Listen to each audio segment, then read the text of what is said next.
The distress signal pierced through the void like a dying star's last scream. Lyra's medical transport vessel, the Hippocratic Dawn, intercepted it near the Veil Nebula, a region most species avoided due to its unpredictable gravitational anomalies.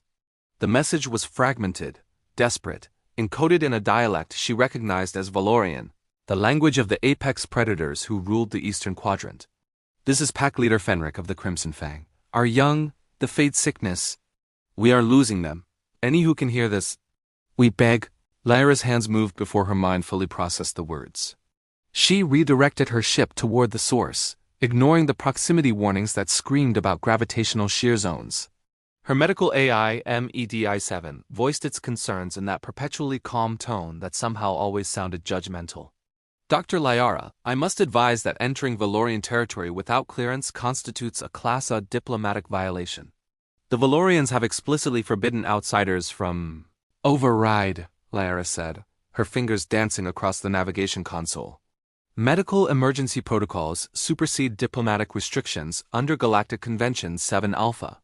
The Valorians are not signatories to that convention. Then they should be." She locked in the coordinates.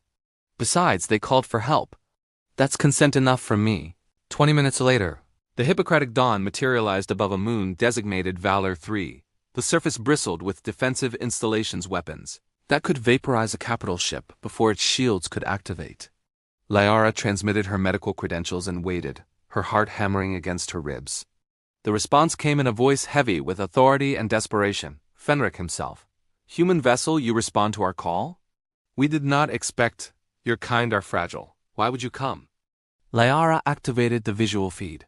The Valorian who appeared on screen stood nearly 3 meters tall, his looping features sharp and predatory. Silver fur marked with crimson patterns covered his muscular frame. His eyes burning amber fixed on her with an intensity that would have made most species look away. She met his gaze steadily. "Because you need help," she said simply. "Permission to land?" Something flickered in those amber eyes. Surprise? Hope? Granted, but human. "If you cannot save them, our grief may not distinguish between helper and trespasser." "I'll save them," Lyra said with a confidence she didn't entirely feel. "That's what I do." The medical facility on Valor 3 was built for warriors, not children. Lyra was escorted through corridors that echoed with howls of anguished parents mourning cubs who had already faded, she realized with a chill.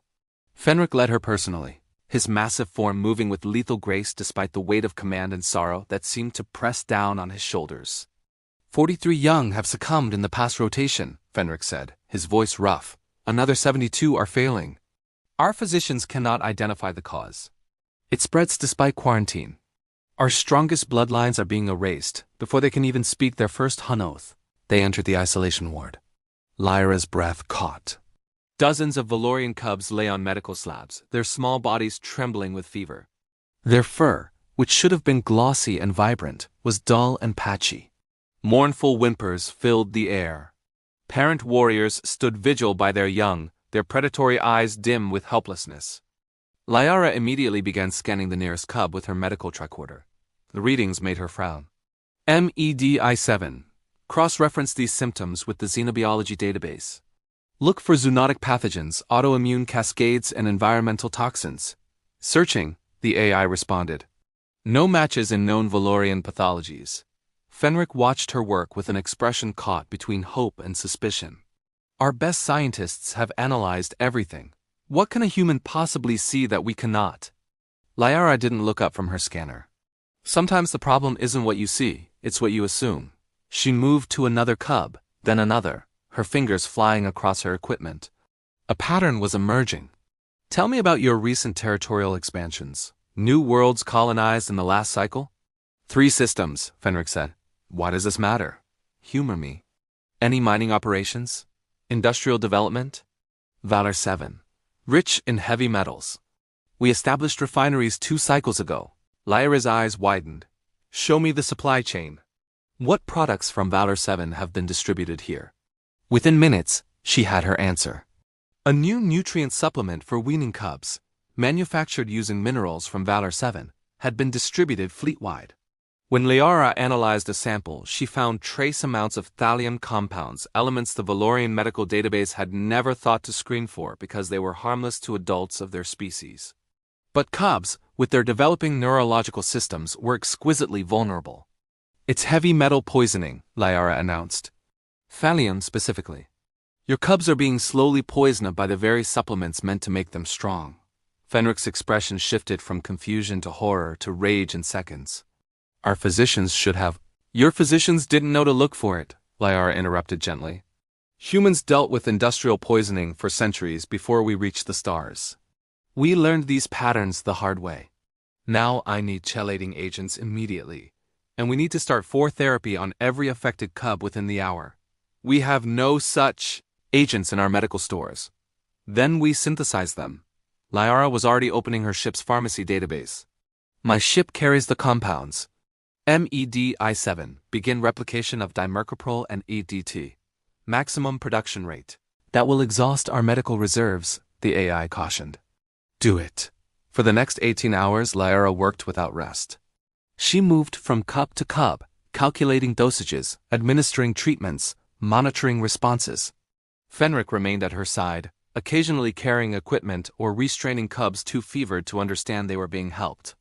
Other Valorian physicians watched in awe and then joined the effort, following her instructions with military precision. Slowly, impossibly, the cubs began to respond. Temperatures dropped, breathing steadied, the trembling subsided. By the time dawn broke over Valor 3's horizon, a crimson sun that painted the medical bay in shades of blood and hope, not a single additional cub had faded. The ones already treated were showing remarkable improvement. Liara finally allowed herself to sink into a chair, exhaustion making her limbs heavy. Fenric approached, his massive form casting a shadow over her. For a moment, she wondered if her earlier confidence had been hubris, if her exhaustion had made her vulnerable to a species known for solving problems with violence. Then Fenric knelt, bringing his fierce eyes level with hers. You have saved our future, he said, his voice thick with emotion. The Valorian people are forever in humanity's debt. Name your price, healer. Anything within our power is yours. Liara managed a tired smile. Just sign the Galactic Medical Convention. Promise that when the next distress call comes from any species, you'll respond the way I did. That's all I ask. Fenric's ears flicked forward in surprise. Then he threw back his head and released a howl that shook the walls not of rage, but of respect. Other Valorians joined him, creating a symphony that echoed across the colony. The humans are not as fragile as we believed, Fenric said when the howling subsided. Your bodies may be soft, but your spirits are forged from something stronger than any metal we mine. It will be done, Liara of Earth. By my authority as pack leader, the Valorians join your convention. And should humanity ever call for aid, the Crimson Fang will answer without hesitation. As Lyra's ship lifted off hours later, cubs already playing in the observation windows of the medical bay below, she allowed herself to finally rest. Medi7's voice broke the silence. Dr. Liara, I must note that your actions were extraordinarily reckless by any statistical measure. Probably, she agreed, closing her eyes. And yet, statistically successful. That's humanity for you, Liara murmured, a smile playing on her lips as sleep claimed her. We don't hesitate when someone needs help. That's what makes us dangerous.